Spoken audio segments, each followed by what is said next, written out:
Hello everyone, good morning to all of you. Welcome to logic Pathshala. आज के इस video में हम कवर करेंगे 7th और 8th ऑफ मई 2023 के इंपॉर्टेंट करंट अफेयर्स के क्वेश्चंस।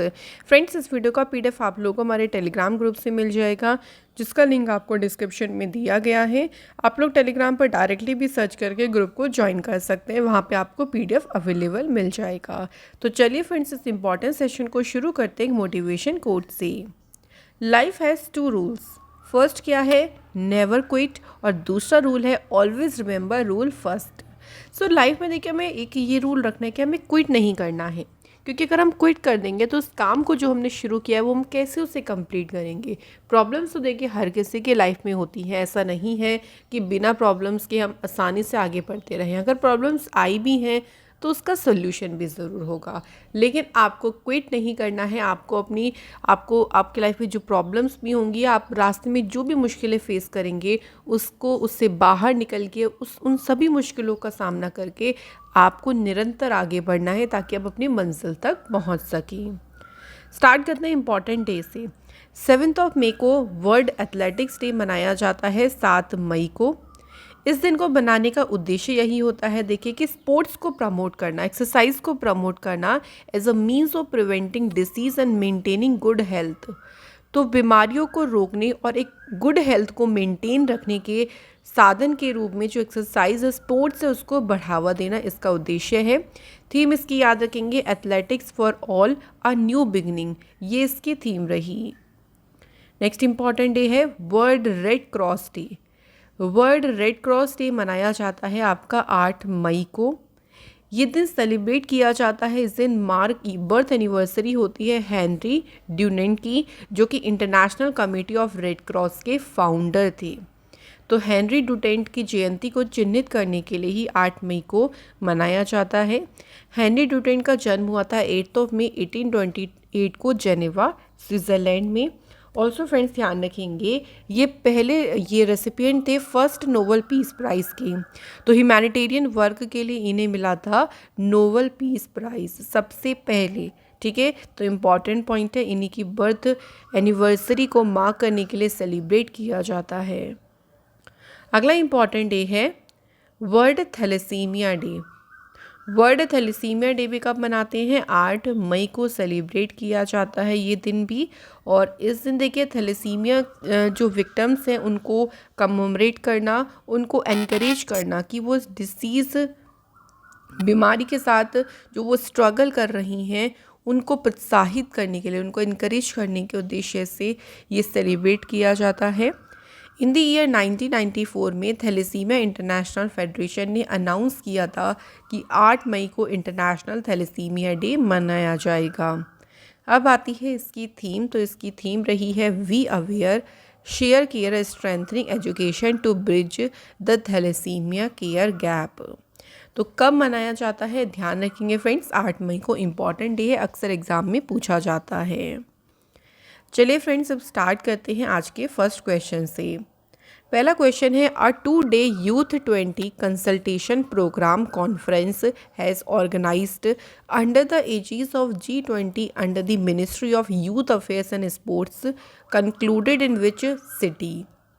युवा मामलों और खेल मंत्रालय के तहत G20 के तत्वाधान में आयोजित, या सिंपली ध्यान रखेंगे कि G20 प्रेसिडेंसी के तहत 2 दिन का जो यूथ 20 परामर्श कार्यक्रम है, कंसल्टेशन प्रोग्राम है, ये किस शहर में हुआ है? तो इस प्रोग्राम को फ्रेंड्स कंडक्ट कराया गया है उत्तराखंड में भी। कहाँ पे? ऋषिकेश में। ध्यान रखेंगे, इस कॉन्फ्रेंस की थीम रही हेल्थ, वेलनेस एंड स्पोर्ट्स। जो डेलीगेट्स हैं उन्होंने डिस्कस किया यूथ, हेल्थ, फिटनेस, स्पोर्ट्स को। सो युवाओं के स्वास्थ्य, फिटनेस और खेल पर जो है इस कॉन्फ्रेंस में चर्चा की गई। अबाउट इंडिया से 250 डेलीगेट्स और अब्रॉड्स के 250 डेलीगेट्स मिलके उन्होंने इस कॉन्फ्रेंस में पार्टिसिपेट किया। अब चलिए रिवाइज करते हैं हम कुछ और जो अभी G20 की मीटिंग हुई है। जैसे साइंस 20 इंगेजमेंट ग्रुप की मीटिंग अभी रिसेंटली लक्षद्वीप में हुई। Y20 प्री समिट मीटिंग ये हुआ लेह लद्दाख में। G20 टूरिज्म एक्सपो की मीटिंग हुई जयपुर राजस्थान में। पहली G20 फाइनेंस मिनिस्टर्स और सेंट्रल बैंक गवर्नर्स की मीटिंग हुई कहाँ पे फ्रेंड्स? बेंगलुरु कर्नाटका में। सो यहाँ से फ्रेंड्स अक्सर आपके एग्ज़ाम में यहाँ से डेफिनेटली मानिए कि क्वेश्चन तो बनेगा ही बनेगा, इसलिए फ्रेंड्स हमें ध्यान रखना है। नेक्स्ट क्वेश्चन पे आते हैं। SEBI has introduced the legal entity identifier system for issuers of non-convertible securities, securitized debt instruments and security receipt। तो सेबी ने देखिए अभी हाल ही में लीगल आइडेंटिटी आइडेंटिफायर जो सिस्टम है LEI सिस्टम, इसे इंट्रोड्यूस किया। जो LEI है is a code of how many characters, ये कोड है, इसमें कितने कैरेक्टर्स या कितनी डिजिट्स आप बोल सकते हैं, कितनी डिजिट का है ये? तो ये है फ्रेंड्स 20 कैरेक्टर का कोड। LEI जो है ये कोड है 20 कैरेक्टर का। इसका उद्देश्य ये है कि जो डेटा सिस्टम है to create a global reference data system, यानी एक वैश्विक संदर्भ डेटा सिस्टम को बनाना जो यूनिकली आइडेंटिफाई कर सके एवरी लीगल एंटिटी को, जो कि that is a party of a financial transaction. देखिए जो फाइनेंशियल ट्रांजेक्शन होती है उसकी जो एक हर एक यूनिक आइडेंटिफाई या हर एक लीगल एंटिटी है उसको आइडेंटिफाई कर सके, ये इसका उद्देश्य है। इसमें 20 कैरेक्टर हैं जो कि आइडेंटिफाई करेगा लीगली डिस्टिंक्ट एंटिटीज़ को जो इंगेज होंगी फाइनेंशियल ट्रांजैक्शन में। तो इसे लॉन्च किसने किया है? सेबी ने। सेबी की बात करें तो सेबी की फुल फॉर्म है securities and exchange board of India. इसकी स्थापना हुई थी 12 अप्रैल 1988 को। 1992 एक्ट के तहत इसकी स्थापना हुई। हेडक्वार्टर है मुंबई में। चेयरमैन है माधवीपुरी बुच और सेबी को उदय कोटक कमेटी के द्वारा सेटअप किया गया था। नेक्स्ट क्वेश्चन, अगला क्वेश्चन है which state has been ranked the most innovative state by the national manufacturing innovation survey 2021-22। तो जो अभी देखिए सर्वे हुआ ना, नेशनल मैन्युफैक्चरिंग इनोवेशन सर्वे, इसके द्वारा किस राज्य को सबसे नवीन राज्य का दर्जा दिया गया है? तो सबसे नए राज्य का जो दर्जा दिया गया है वो कर्नाटक स्टेट को दिया गया है। ठीक है, याद रखेंगे। अलग अलग कैटेगरीज हैं, जैसे अगर हम हिल स्टेट्स की बात करें तो सबसे ज़्यादा हाईएस्ट स्कोर किसने किया? उत्तराखंड ने। यूटीज़ की बात करती हैं यानी यूनियन टेरिटरी की, तो उसमें हाईएस्ट स्कोर रहा है दादरा एंड नागर हवेली और दमन एंड द्वीका। कर्नाटक की कैपिटल क्या है? बेंगलुरु। चीफ मिनिस्टर हैं वसावराज बोमई। गवर्नर हैं थावर चंद गहलोत। इम्पॉर्टेंट टेम्पल्स में है विरूपाक्ष टेम्पल, गोमतेश्वरा टेम्पल। यक्षगान जो है कर्नाटक का फ्रेंड्स फोक डांस है। इम्पॉर्टेंट नेशनल पार्क में देखिए बांदीपुर, बानेरघट्टा, कुंद्रेमुख नेशनल पार्क, नागरहोल, अंशी नेशनल पार्क, ये सभी आपके हैं कर्नाटक स्टेट में। कर्नाटक से कुछ करंट अफेयर्स को रिवाइज करते हैं फ्रेंड्स। तो कर्नाटक के चीफ मिनिस्टर ने 108 नम्मा क्लिनिक्स जो हैं इन्हें लॉन्च किया बेंगलुरु शहर में। कर्नाटक जो है इंडिया का पहला स्टेट बना जिसने लॉन्च किया AVGC सेंटर ऑफ एक्सीलेंस को। कर्नाटक जो है वो पहला स्टेट बना था जिसने इशू किया था ऑर्डर की NEP 2020 को इम्प्लीमेंट किया जाए। कर्नाटक जो है पहला स्टेट बना था जिन्होंने ट्रांसजेंडर पर्सन्स के लिए जॉब्स को रिजर्व किया, याद रखेंगे। कर्नाटक के चीफ मिनिस्टर ने बाइक टैक्सी स्कीम शुरू की थी स्टेट में। तो ये हमारी इंपॉर्टेंट न्यूज़ है फ्रेंड्स कर्नाटक से रिलेटेड। नेक्स्ट क्वेश्चन देख लेते हैं। अगला क्वेश्चन है the 10th land port between India and Bangladesh was inaugurated in which state? Bharat और बांग्लादेश के बीच 10वें लैंड पोर्ट का उद्घाटन किस राज्य में किया गया? सही आंसर है मेघालय में फ्रेंड्स इस लैंड पोर्ट का उद्घाटन किया गया है। ये जो लैंड पोर्ट है देखिए ये ट्रेड यानी व्यापार को बढ़ावा देगा और दोनों कंट्रीज़ के बीच में जो ट्रैवल है उसको ईजी करेगा। इससे दोनों कंट्रीज़ के जो फ्रेंडशिप बॉन्ड है वो मजबूत होंगे और नई नई अपॉर्चुनिटीज़ जो हैं वो उसके ये अवसर ओपन करेगा। सो काफ़ी इस पोर्ट से जो है दोनों कंट्रीज़ के रिलेशन को बैलेंस मिलेगा। मेघालय की बात करें तो कैपिटल क्या है फ्रेंड्स मेघालय की? शिलोंग। मेघालय के चीफ मिनिस्टर हैं कोनराड संगमा, गवर्नर हैं मेघालय के फागू चौहान।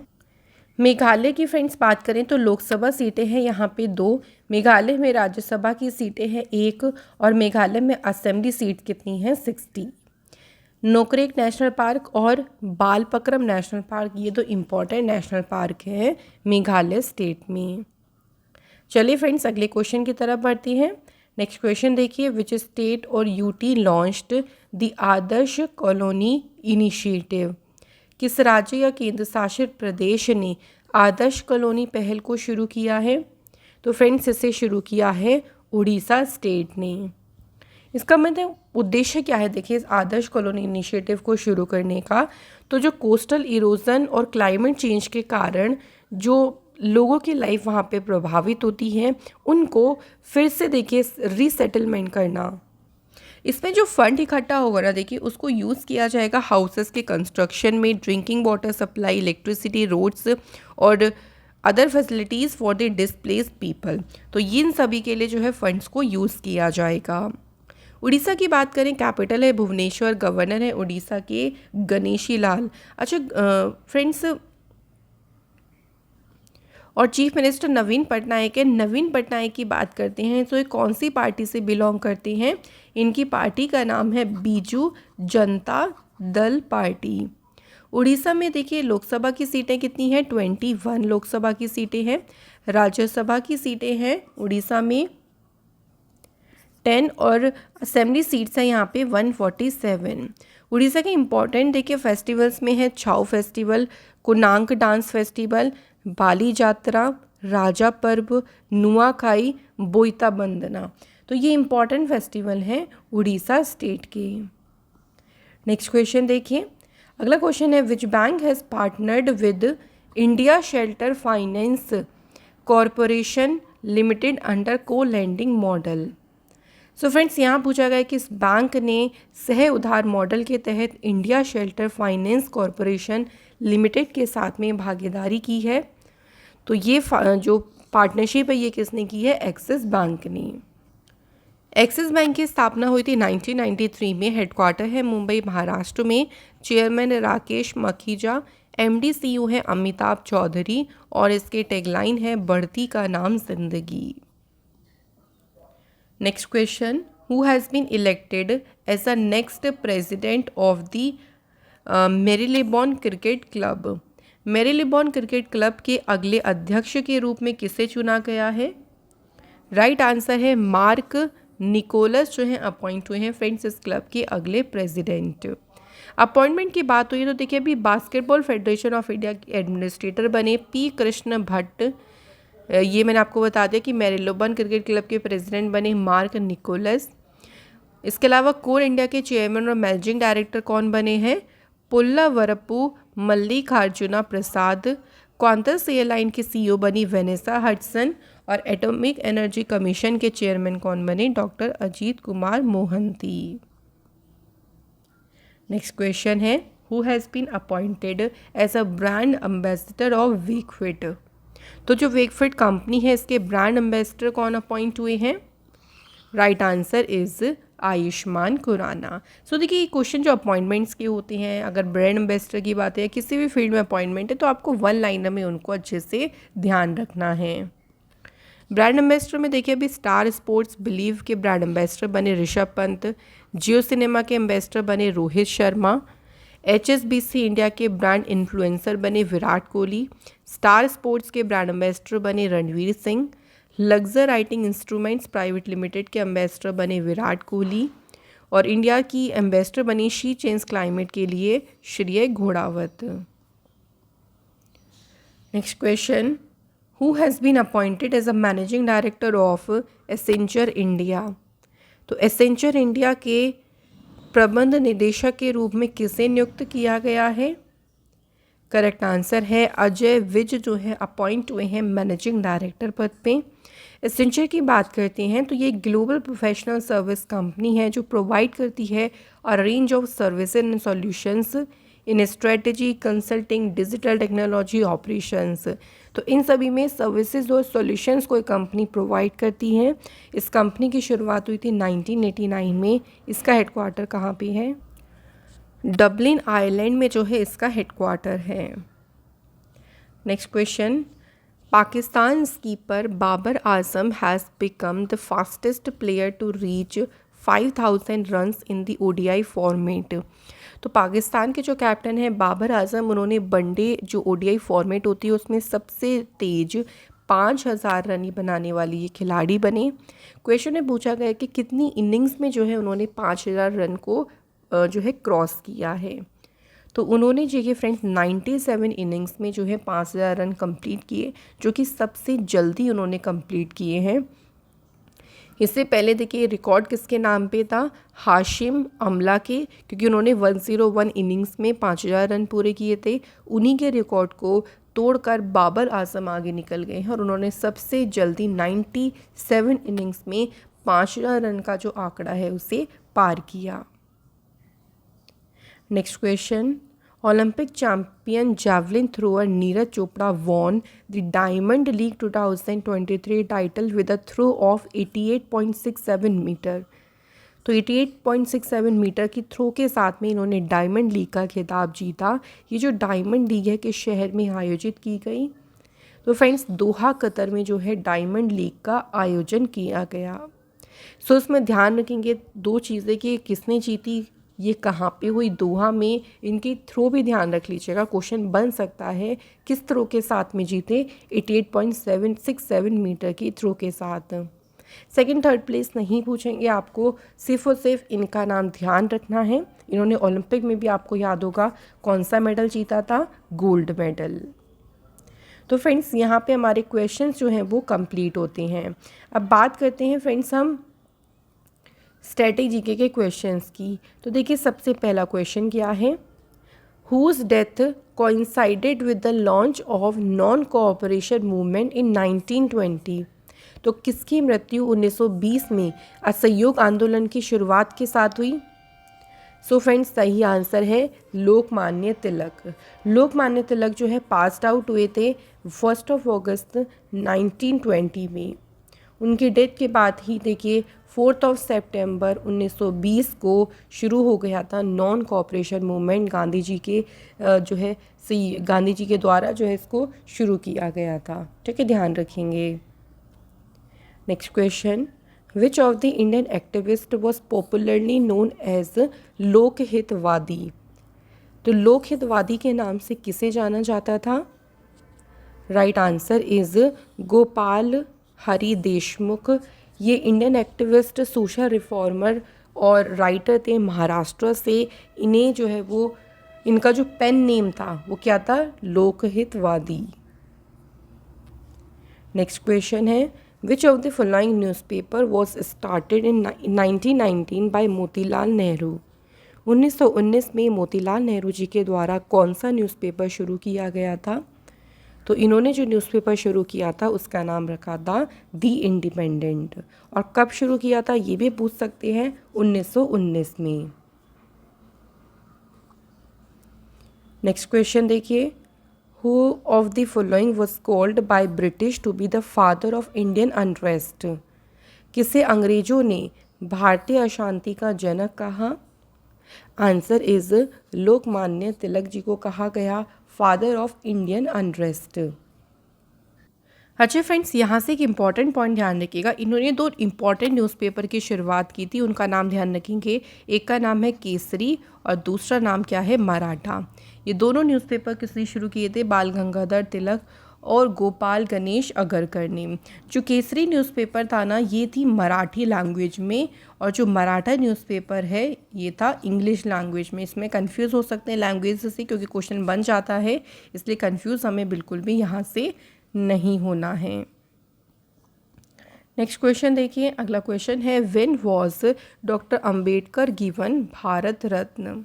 फ्रेंड्स बात करते हैं कि डॉक्टर अंबेडकर जी को भारत रत्न से कब सम्मानित किया गया था।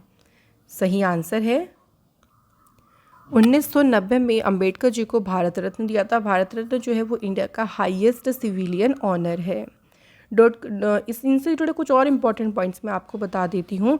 डॉक्टर अंबेडकर जी की जो मेमोरियल साइट है, यानी उनकी जो समाधि स्थल है, उसका नाम क्या है, चैत्य भूमि। और बात करें ये लोकेटेड कहाँ पे है, तो ये मुंबई महाराष्ट्र में है। ठीक है, ध्यान रखेंगे फ्रेंड्स। एक क्वेश्चन ये अक्सर बन जाता है कि वो कौन इंडियन है जिन्होंने तीनों जो राउंड टेबल कॉन्फ्रेंस थी उसमें पार्टिसिपेट किया। तो डॉक्टर भीमराव अंबेडकर जी ने तीनों जो राउंड टेबल कॉन्फ्रेंस हुई थी उसमें पार्टिसिपेट किया था। नेक्स्ट ध्यान रखेंगे, एक इम्पॉर्टेंट बुक का नाम है the problem of the rupee, its origin and it's solution. ये बुक किसने लिखी, तो भीमराव अंबेडकर जी ने ही ये बुक लिखी है। भीमराव अंबेडकर जी के द्वारा कुछ वीकली न्यूज़पेपर शुरू किए गए थे, जैसे जिनका नाम याद रखेंगे एक्सक्लूडेड इंडिया, इसके अलावा जनता भी इनके द्वारा शुरू किया गया था। ये वीकली न्यूज़पेपर थे।